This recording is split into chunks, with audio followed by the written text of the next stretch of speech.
at it again with another episode. And first, I apologize. I have been MIA. It has been like the wildest last couple weeks. I have just been swamped with just getting pulled in a lot of different directions. But here we are. We're back at it. And I've got a couple things lined up this week to bring you guys some more content. I appreciate you guys coming back and listening to the newest episode of Design Today.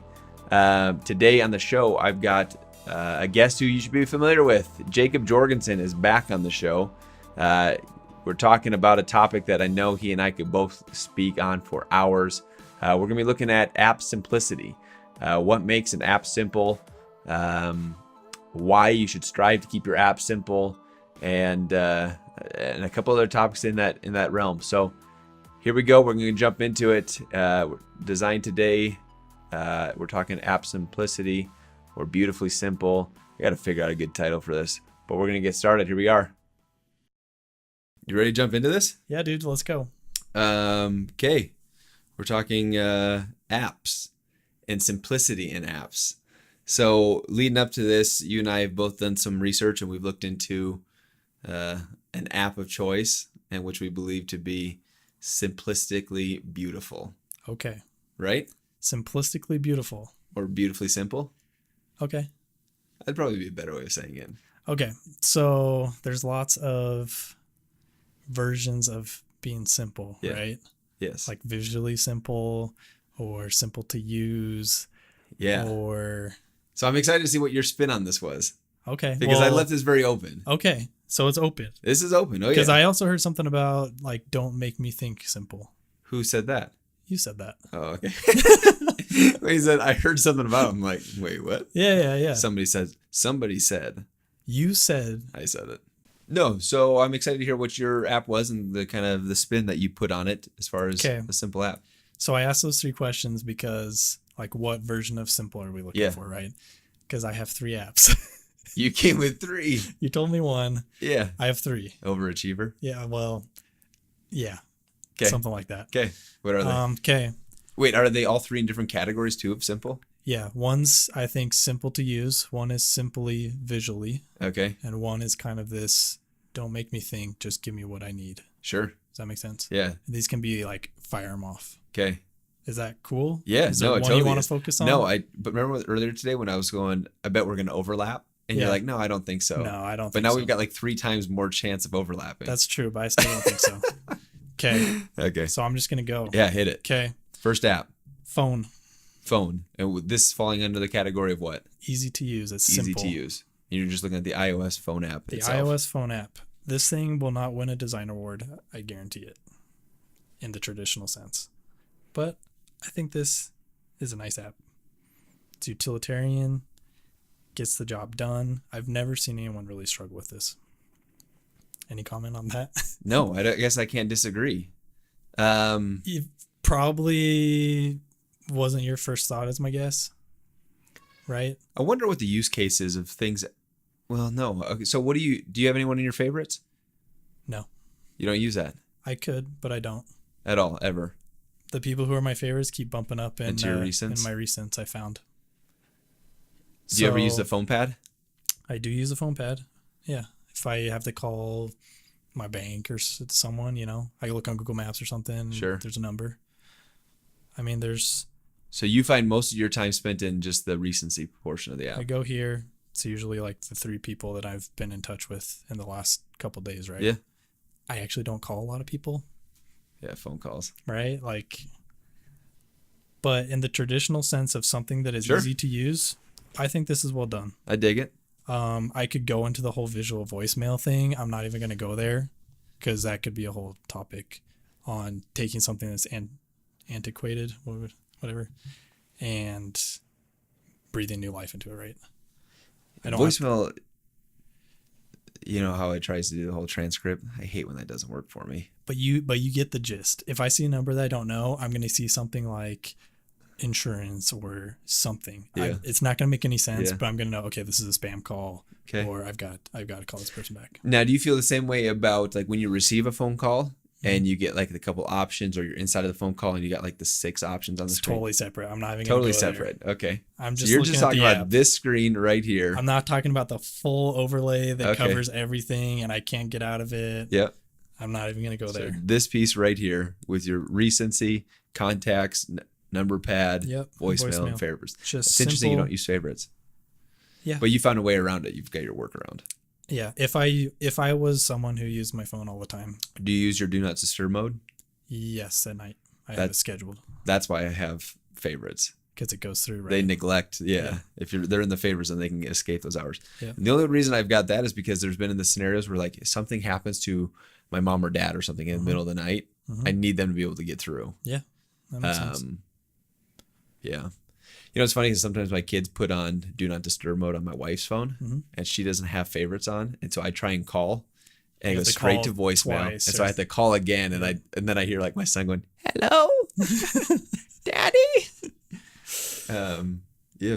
But that's why I ended up adding myself to her favorites so that I could get through. Nice. Yeah, I probably should use it, but whatever. This is clean. Dude, this is super responsive. This thing is not buggy. No. Easy to use. People open this up if they need to make a phone call. I've never seen anyone struggle with it. Dope. Second app. Second app is Compass. Oh, you really went simple on these apps. You said simple, dude. Did you pull, is your third one an iOS app as well? No, it's not. Okay. I wanted to pick something that people be familiar with. Compass app. Explain that one to me. This is my visually simple one. Okay. This thing, again, it just gets the job done. What I like about this is I can feel like the designer's intent behind what they're going for here. Okay.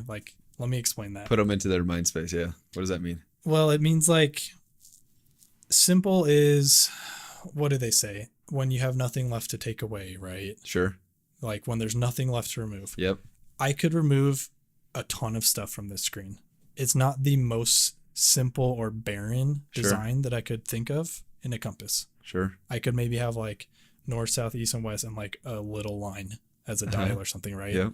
But I can feel that their intent was, these are what we want to add to this. These are the tick marks. This is we've got elevation, we've got longitude, latitude, we've got the degrees, your location.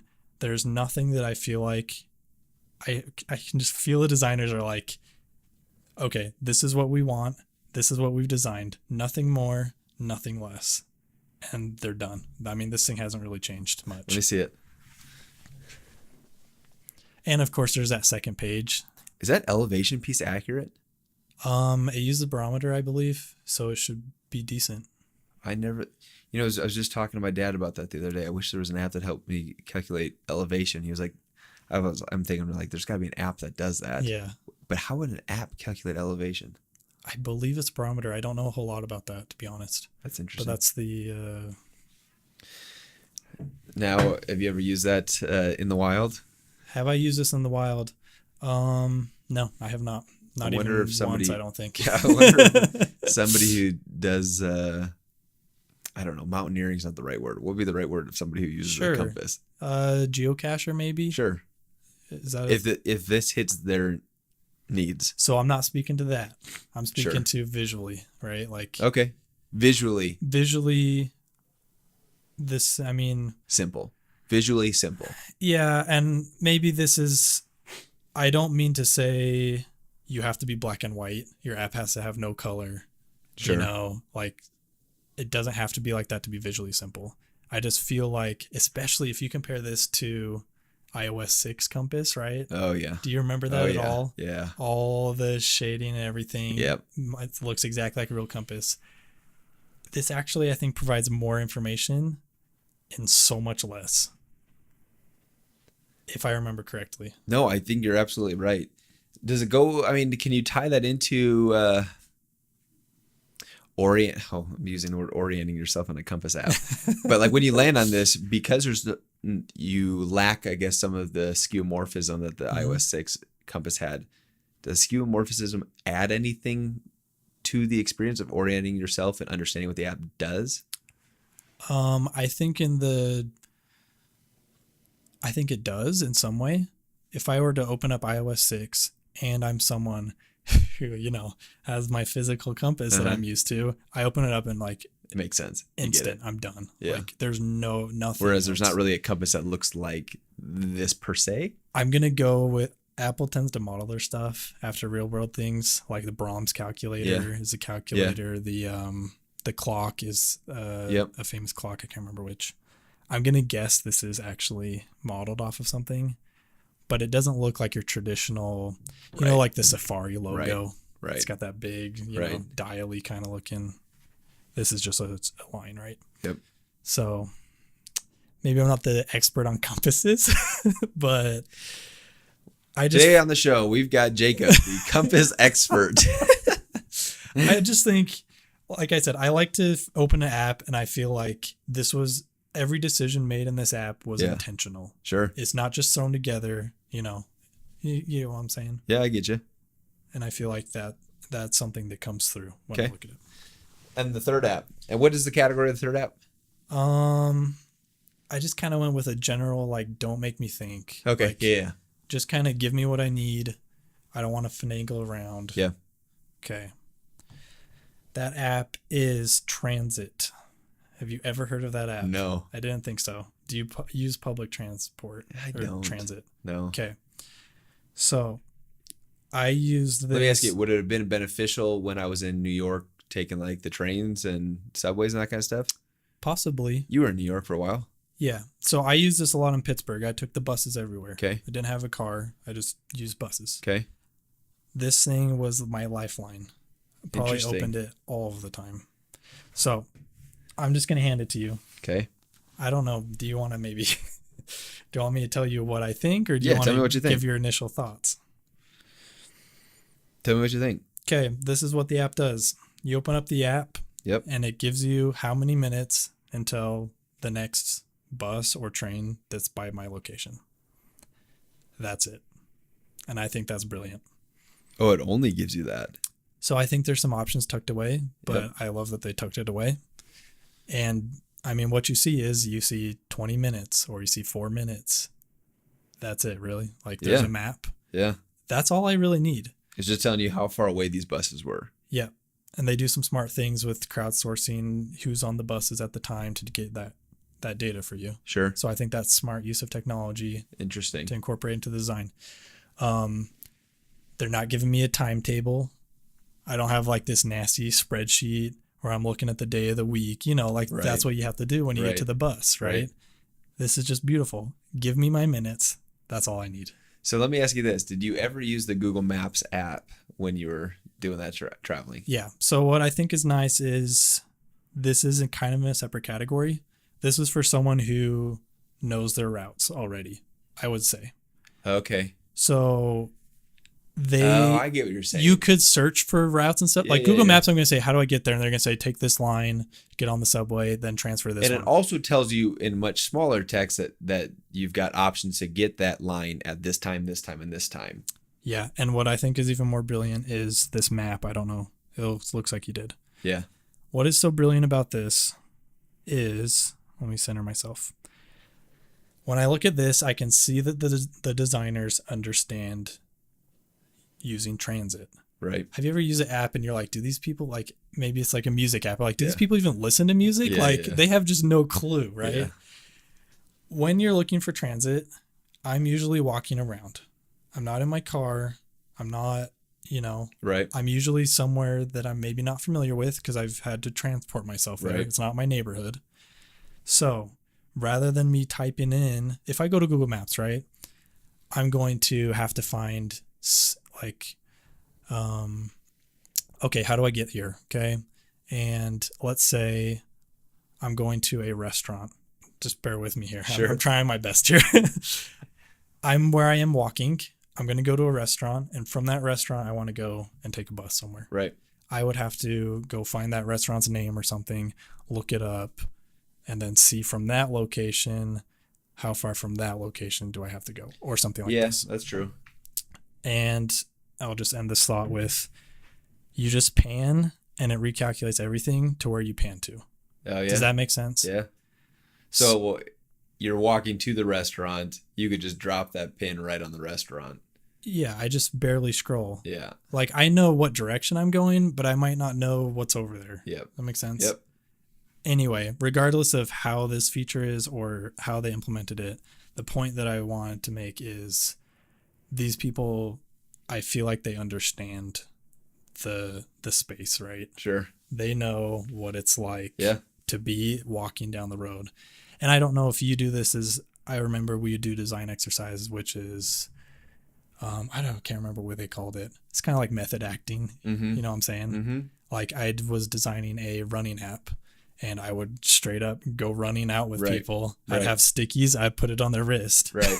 And I would go out on runs as long Right. as I could run with these people. Yep. That makes sense. Yep. Like you've got to understand, you absolutely have to be in that person's mind. And a lot of times you probably know this better than I do. You're not always the target audience, right? Yep. You've got to somehow become. Very seldom are you the target audience. Yeah, Yep. probably. Yep. So You got to get yourself in the right mind space. they could have added a lot of trash to this, and they have actually added some things to it since I've used it. It looks like they have a partnership with Uber. Yep. I mean, you got to pay the bills. Like Yep. they're obviously, that's how they're monetizing this thing. I'll give them a pass on it, but like there's not a lot of clutter here. No. What else do I need, right? Dig. Don't make me think. Don't I make me dig. check a timetable. Just give me the minutes. From That's where I awesome. am. Okay. I'm glad now I feel like I haven't stepped up to the table enough. I didn't prepare 3 apps. Oh, well, I was going to picked show one. one. That's why I asked the questions to see. But If you were to pick one, which one would you have picked? transit. And why would you pick that one? Just because, The don't make you think model is see that as the most important aspect of simplicity? yeah, simplicity from an aesthetic standpoint, it's just aesthetics, right? Yep. It's just graphic design. It's whatever. Like if that app actually doesn't look that pretty, in my opinion, it's okay. But it's not the ugliest. It's not the ugliest for Right. sure. It's kind of got that metro-y street sign kind of feel. Yep. Like that's fine. Yep. I wouldn't say like this is a beautiful app, Right. but like it does what I need. Any visual aesthetics is cherry on top. Sure. All right. Well, do you want to take a stab at guessing what mine was? I have no. How would I know that? I don't Really? know. I thought you'd been able to guess. Really? I don't know. I haven't any idea. So, can I tell a story first? Yeah.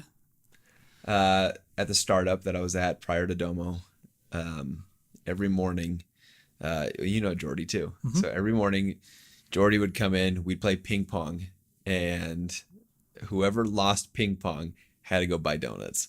Okay. We did that legitimately like every morning for a long, long time. We had a grocery store across the street from us.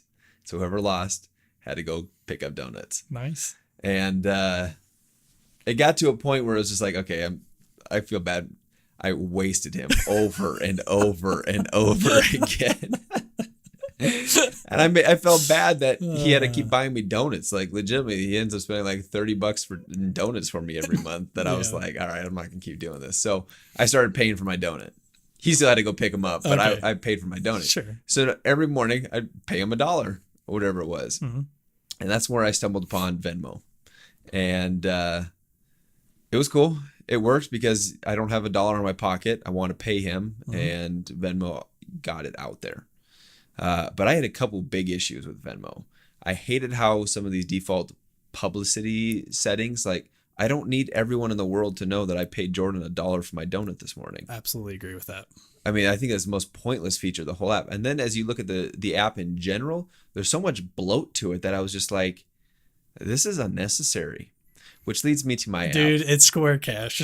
I Nailed knew it. it. I freaking knew That's it. what I said. You could have guessed it. I was like, you said Venmo. I was like, oh man, crap, You could have dude. guessed it. I was like, we're gonna disagree on this one. Oh, you thought I was going with I was Venmo. like, oh gosh, I'm gonna have to hold back. Cash App, dude. Dude, okay, I love it. Dude, I love it. That app does so much for me in the simplicity realm. Is it called Square Cash? I don't know. It's just What called is it? Cash, I Cash? thought. Okay. By Square. I know what you're talking about. It's green, right? Yeah. Okay. Yep. So when I stumbled upon that app, it was in their very infancy stage. In fact, every time you invited a person and they accepted, you got $5. Yep. And so that took care of a week's worth of donuts for me. And then, but here's the thing I really loved about the app from the simplicity's sake. I said Venmo had so much bloat to it. Mm-hmm. When it came to cash, all I needed to do was go $1, pay Jordan, done. And it was taken care of. I land on the screen that's got my keypad. I can key in the money. I could hit pay or request, find the person, and I'm done. And that's all I need to do in this app, specifically since I was doing it legitimately almost every single morning. Mm-hmm. There's nothing more I need to do in this. I just need to get it done.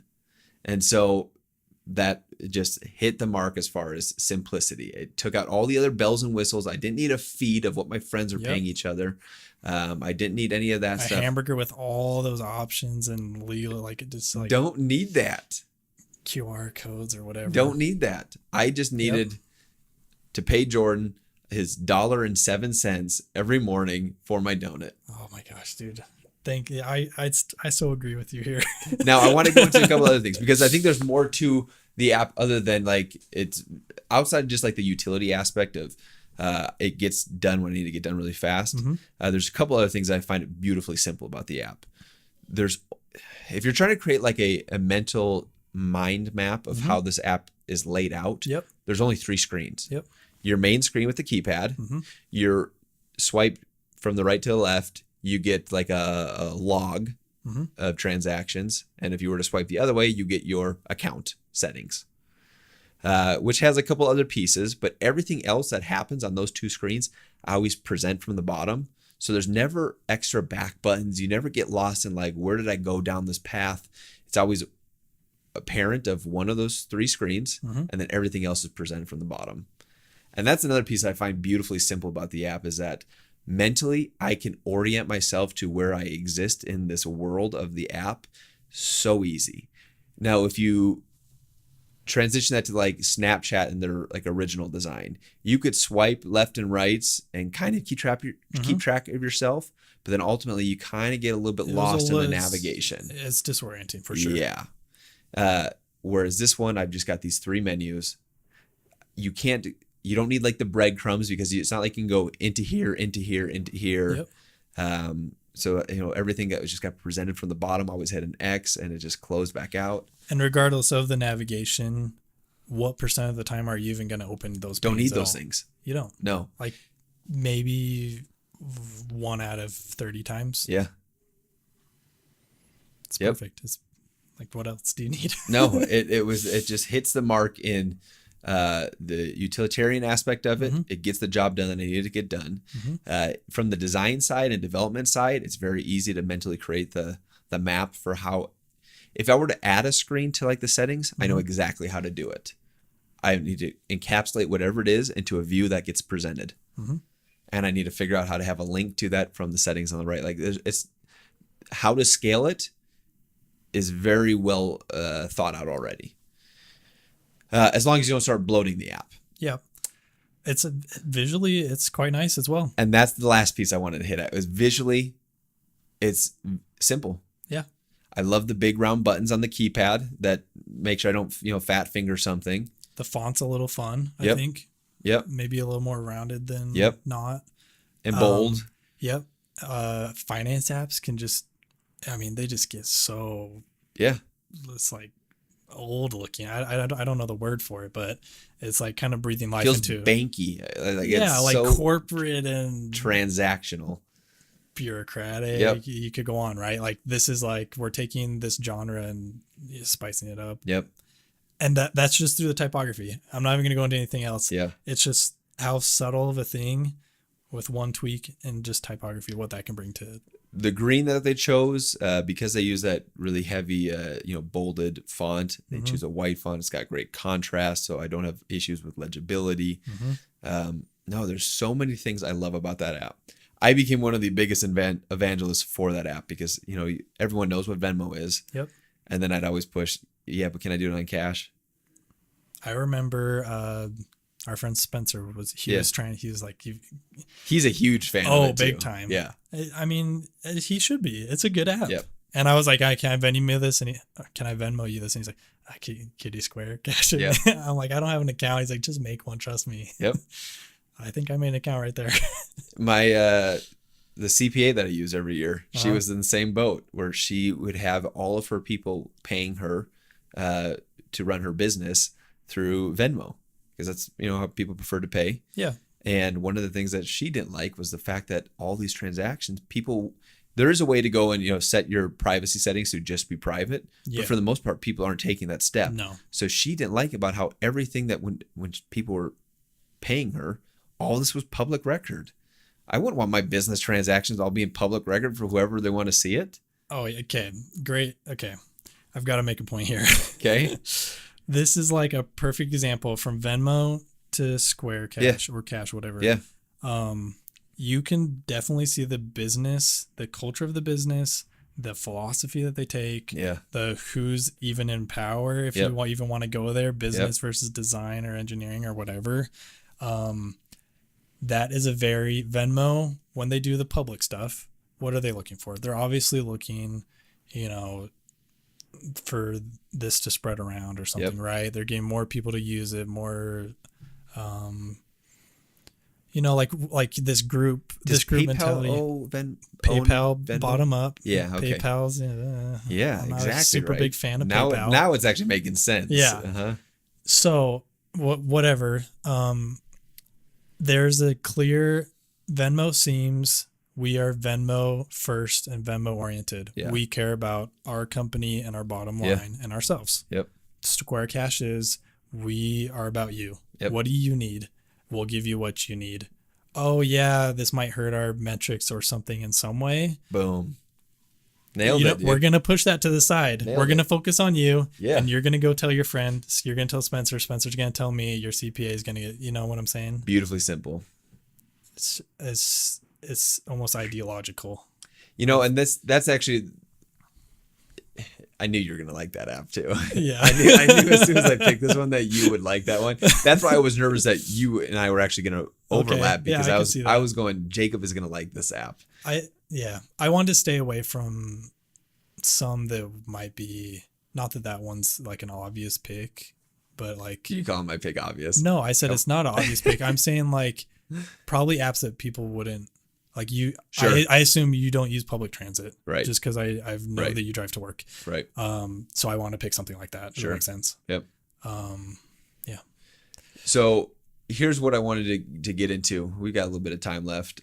What I wanted to get into was the idea of you've got this idea. I say you as in someone. Yeah. You've got this idea that you want to create an app, and you've got this idea of all the cool things that it can do. Mm-hmm. How do you end up creating the Cash app though, as opposed to accidentally creating the Venmo app? Wow. I think creating the Venmo app is I don't want to say easy thing to do, but it's there's beauty and simplicity. You mentioned that with the compass, right? He knew exactly the designers knew exactly what they needed to do to put into that. Yeah, I feel like there's nothing more, nothing less. Yep. Like I'm sure that it took them a long time to get there. Yep. Maybe 50, 60, 100 versions of this thing. And they finally said, okay, we're done. So how do you avoid creating the Venmo when I think we can both agree that the Cash experience is a more viral experience? Yeah. And a more easy to Community. use. Yeah. I mean, all around it is. Wait, you talking Square Cash? Yeah. Objectively a better app. Objectively, it is objectively the best. Literally objectively the best. No. So how do you avoid accidentally creating a Venmo app? I'm just going to go back. It's the company DNA. It's whoever's at the top. It's the culture of it. Like, is that what you mean? I think you're right. But I want to pare this down to somebody who's got an idea, right? Because there is no company culture. What do they need to keep in mind in order to keep from overthinking everything it could be and stick to what it should be at its basic, simple form? I think you'd have to define the problem very, very clearly. Yeah. You've just got to say, this is what we're seeking. This is what we're going to set out to accomplish. And we're going to be laser focused on that. Yep. And, we're going to have ideas that we're going to brainstorm about stuff. And as long as those can tie into, this is the focus of what we're doing. And as long as they supplement that, as opposed to maybe distract. Yep. In the case of like the feed and the Yep. public, and like that is distracting from their core thing, which is, like transactions. The elevator pitch, right? Yep. My elevator pitch is you can send money to your friend. Yep. By typing it in and hitting send. Yep. And then one of the things that I want to add to that is the idea of building out whatever your idea is in a phased approach, a staged approach. Our version 1 of the app in its truest, most simplest form. Yep. What brings value to somebody, and that is your V1. If it's delivering the value to the problem that you just mentioned, then that could be your V1. When it becomes the bells and whistles, that's when I start seeing it become the V2, the V3, the V4, right? Even if you look at the Cash App, for example, when it first started, as compared to where it is today, a couple of things that it didn't include. It didn't include cryptocurrency like it currently does now. You can trade Bitcoin on the Cash App. Okay. And it also didn't include the cash card that you can actually, the physical, tangible cash card that you can have. You can start banking through the Cash App. Cool. Those two things weren't part of it. They start to, there's value that adds for some people. Sure. And there's, I think, also business that it adds for cash. For sure. But it wasn't necessary in stage 1. And I think that is an important concept to understand as well, is that stage 1, after you've identified your problem, what is the bare minimum to help you give that value to the end user? Just the MVP, right? Yep. Chris Willis, he always said MVP. He always called it MDP. MDP. Yeah, because it's not viable. I still want delightful. Okay. The minimal delightful. Yeah. Sure. What was I going to say? Well, with the Bitcoin thing, right? Yeah. That is still true to their purpose, right? Yeah. If their purpose is we need to send money to someone, it's an option, right? Yep. I feel like that's a good addition, in my opinion. Credit card, that's probably a business model. It's still very early. I mean, Bitcoin is by no means common no. trading currency. No, it's a little niche. But I think for their users, maybe there's more cryptocurrency users than you'd think. Yeah, then they would know that. In their app, yeah. Yeah. I do want to say, like, that's not that you can't pivot, right? Like I say like stay laser focused on your problem statement or whatever, like that's fine. I do want to just say like you can pivot away from that. But if you do choose that, this isn't working, let's pivot, then, design around that. Yep. So mostly just design around, what you see, what you're setting out to do, right? Yeah. One thing that I hate is almost my favorite version of an app is always V1. I know, right? Like, it kind of makes, like, you've got to evolve, you've got to leave room for change and growth, and that's fine. I understand that.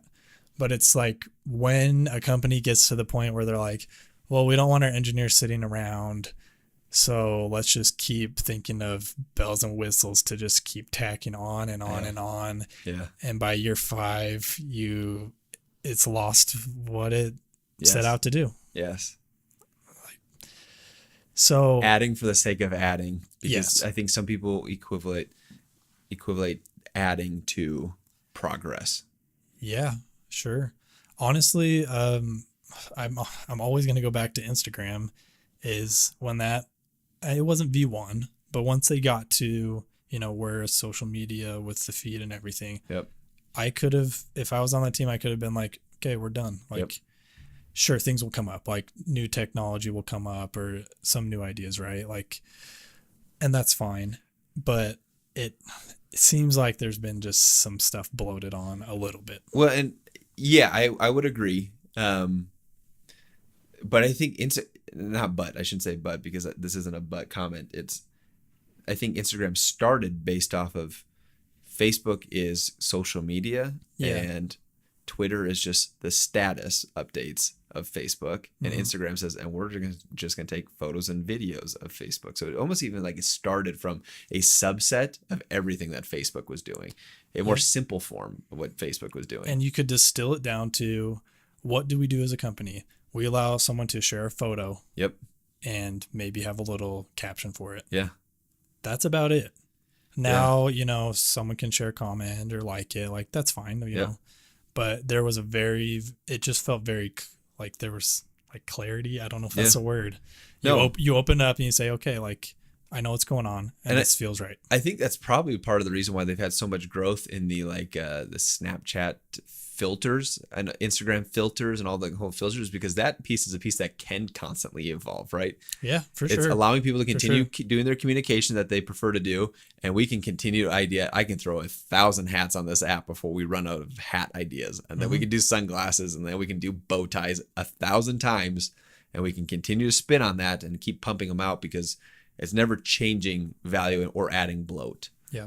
I actually love that you talked about the scalability of Square Cache. Yeah. Because it's not something that people think about, Right. They think, as whatever works now, it's the ability to look into the future that I think does separate some designs. Yeah. And of course, simplicity helps with that, right? If you start from something that's clear, anything that builds off of that, if you have a rotten core. No, and that's architecture, right? That's if you're designing and looking at it from like an architecture standpoint, you realize when you designed the Cache app that every page was going to be presented if it's after one of those three parent screens, the right screen, the center screen, or the left screen. Everything's going to be presented after that. Yep. Which makes designing and developing all around that easy to do, because we've created a model for everything that could happen inside of this app. I'd agree. I think Instagram is starting to hit the point where they're borderline bloating. Yeah, maybe. And I think some of the things that you're a big Instagram user, is what we discovered. Big time, right? Yeah. Some of the things that they've add some sort of value. I use it, but it's definitely outside of the bell curve of use, right? One of those things is bookmarks. Yep. I can now save photos of other people and then bookmark it and catalog it into different books, right? Okay. Collections. Yeah. And I find that beneficial, because if I'm looking through, like I see some cool logo designs, right? I'll bookmark it and then I'll add it to my logo collection. And then I see some cool cabin stuff and I'll bookmark it and add it to a cabin collection. So there's some utility to what they're adding, but it borders line on the bloat side. Sure. It's not necessary for a good Instagram experience. Yeah. I mean, you can't talk about this topic without like talking 80-20. Yeah. Right. Yeah. The bell curve. Yep. Yeah. Oh yeah. Bell curve. If you want to go. Yeah. And it's just hard. It's hard for people to, embrace that. Yeah. For surprisingly, Yep. It feels maybe a little counterintuitive. Maybe if you're not familiar from a design background or something like that. Yeah. Where it's like, well, like these are all great options. Like, why can't we give everything to the user? If we give them everything, that there's a little bit of counterintuitive, like reduce the Hicks law, right? Yep. Maybe. Well, isn't that less value, right? Yep. But yeah, it's just that's design and business clashing heads right there. Yeah, a little bit, depending on who the business people are. Sure. Yeah, right. I think that yes, absolutely. And there are definitely some people who fit the business model of understanding both sides, but I think you look at the traditional sense. I say this from my experience working with a lot of these traditional business people. I always just think more means value, and that's not always the case. Okay, here's a question for you.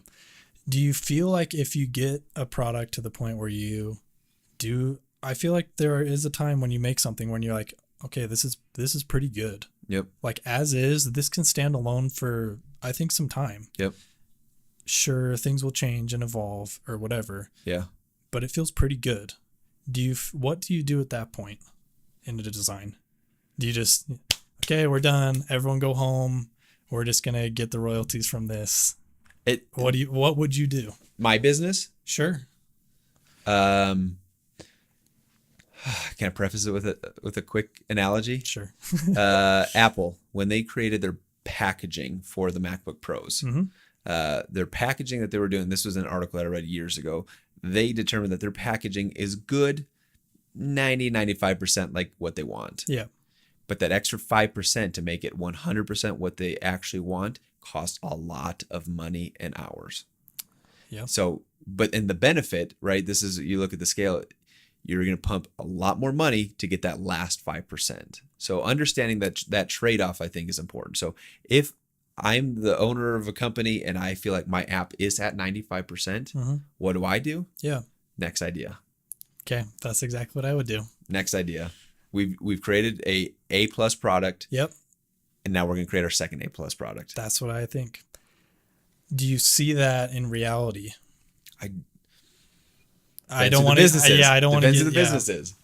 There are some things that, let's say you're at 80%. I think the next 10% is attainable, right? And it's going to be minor tweaks that you make. Sure. You start looking at the analytics. You start looking at usability Which is testing. great. Yeah. That's absolutely great. And I think that's all attainable. It's going to take a little bit extra time, and it's going to be finessed and fine-tuned in the later stages.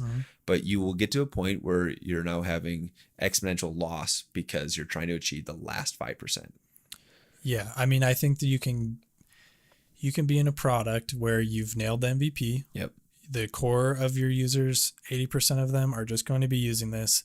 That's all they're going to be using. Yep. Everything else that you start tacking on at that point, the ROI is not very good, in my opinion. Yep. It's just diminishing returns or whatever you Totally want to say. believe it. So I think it's hard, I think, to say, okay, next thing. That's uncomfortable, right? But I think that's what you got to do. And yeah, I mean, that's, I think we're also speaking to the bell curve of owners. Cause there's like Mark Zuckerberg can't say, I'm done with Facebook, on to the next one. He could though. He could have made Instagram. Could he not? Sure. But I guess at this point today, does he go create another app, or does he add it into the Facebook world? I mean, for example, I see what you're saying. Facebook video is a whole new concept, right? Where people are watching TV on Facebook. Do you umbrella under this mega platform kind of thing? I'm not I don't know. So I think that's outside of the bell curve of business. Sure. Most of us are not in the Mark Zuckerberg position. Sure. We're not dealing with it. So I think inside of the bell curve of what we're actually dealing with, I think the advice that you and I are sharing is applicable to all of them. Yeah. That's not to say, you solve it and you're done. Right. Like Nokia could have been like, this is our best flip phone. We've perfected the flip phone, right? Sure. I mean, obviously there's always going to be some kind of improvements. Yep.